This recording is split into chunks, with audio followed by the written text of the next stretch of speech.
ஸ்ரீபெரும்புதூரில் தனியார் பள்ளி ஆசிரியர் திட்டியதால் 11ஆம் வகுப்பு மாணவன் பள்ளி மாடியில் இருந்து குதித்து தற்கொலை முயற்சி. மாணவனுக்கு கை, கால் மற்றும் இடுப்பு எலும்பு முறிவு ஏற்பட்டு தொடர் சிகிச்சை. காஞ்சிபுரம் மாவட்டம் ஸ்ரீபெரும்புதூர் பேரூராட்சி செட்டித்தெரு பகுதியை சேர்ந்தவர் ரமேஷ். இவரது மகன் சசிவானன் வயது 16. இவர் ஸ்ரீபெரும்புதூர் பகுதியில் உள்ள பிரபல தனியார் மெட்ரிகுலேஷன் பள்ளியில் 11ஆம் வகுப்பு படித்து வந்தார். இந்நிலையில் சசிவானன் உடல்நிலை சரியில்லை என பள்ளிக்கு 2 நாட்களாக விடுமுறை எடுத்துக் கொண்டதாக கூறப்படுகிறது. நேற்று மாணவன் சசிவானன் பள்ளிக்கு சென்றுள்ளார். பள்ளி ஆசிரியர் தனியார் மருத்துவமனையில் சிகிச்சைக்காக சேர்த்தனர். தகவல் அறிந்த மாணவரின் பெற்றோர்கள் அலறி அடித்துக் கொண்டு மருத்துவமனைக்கு விரைந்து சென்றனர்.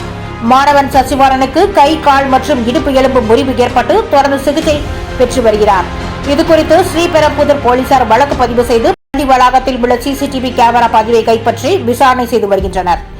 ஸ்ரீபெரும்புதூரில் 11ஆம் வகுப்பு படிக்கும் மாணவன் பள்ளி வளாகத்தில் 2வது மாடியில் இருந்து குதித்து தற்கொலைக்கு முயன்ற சம்பவம் அந்த பகுதியில் பெரும் பரபரப்பை ஏற்படுத்தியுள்ளது.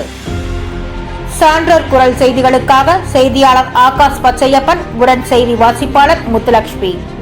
செய்திகளை உடனுக்குடன் தெரிந்து கொள்ள சான்றோர் குரல் பக்கத்தை ஃபாலோ செய்து கொள்ளுங்கள்.